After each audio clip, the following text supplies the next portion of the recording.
بسم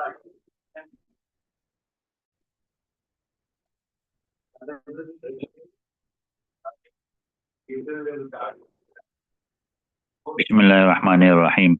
عن طلق بن علي قال سئل رسول الله صلى الله عليه وسلم عن مس الرجل ذكره بعدما يتودع، قال وهل هو إلا بضعة منه. رواه أبو داود والترمذي والنسائي ورواه ابن ماجه نحوه. قال الشيخ إمام محي السنة هذا منسوخ، لأن أبا هريرة رضي الله عنه أسلم بعد قدوم الطلق. وقد روى أبو هريرة عن رسول الله صلى الله عليه وسلم إذا أفضى أحدكم بيده إلى ذكره ليس بينه وبينهما وبينها شيء فليتودع. يقول فليتودع وتودع. Hmm? Right.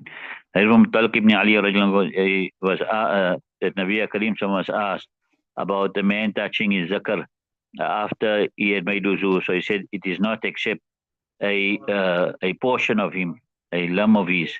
Naib Abu Dawud, Tirmidhi, Nasai, and Ibn Majah also narrated similar. And Sheikh Imam Muhammad Sunnah said this is mansukh. This has been abrogated because Abu Hurairah he accepted Islam after the arrival of Talaq.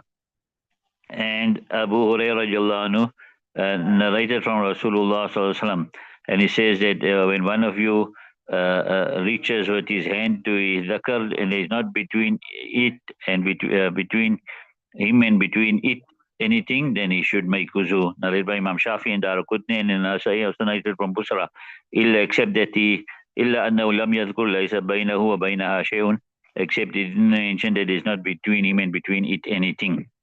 Right. So this hadith here firstly shows you that there's the Nabi Karim is saying that just as when you touch your other limbs, your wuzu doesn't break. Likewise, when a man touches his zakar, his wuzu doesn't break. Right. And then the answer we give here to Imam Sheikh Imam Muhi Sunnah, he's saying it's mansukh. We say that, and then the proof he gave that for it being mansukh is that Abu Hurairah only accepted Islam after the arrival of Talq, right?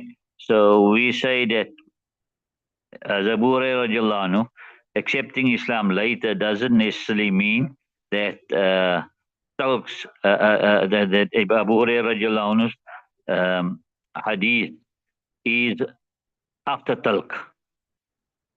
You understand?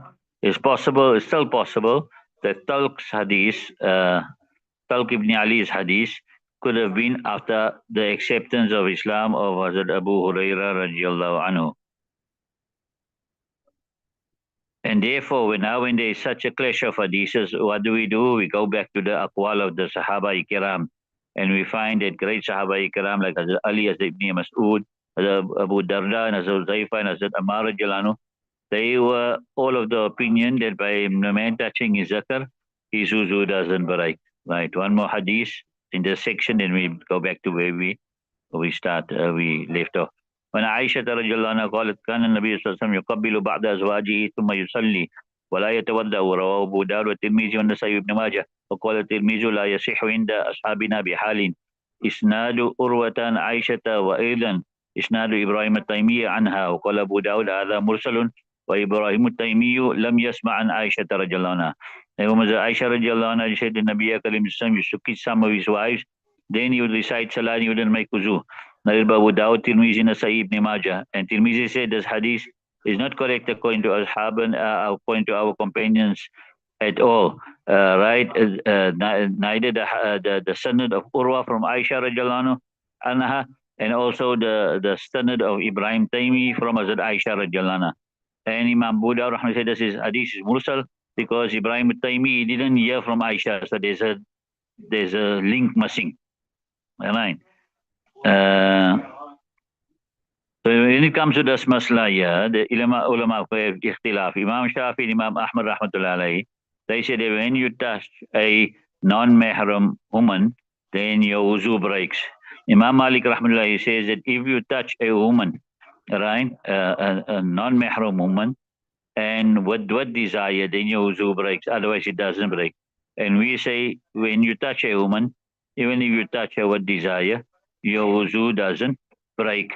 And the proof for that is this hadith here. And the other hadith was that Aisha radiallahu anha, that when Nabi Karim used to make the tahajjud, and then he should touch her feet, and then she had to withdraw her feet, right? And so that he can make sajda. So these all show that the wuzu doesn't break. Right. Then afterwards we say, this statement that the sanad of Urwa from Aisha is not correct. That is not proper because there's many hadiths where Hazrat Urwa radiallahu rahmatullah alayhi, he narrated from Hazrat Aisha because he's a nephew.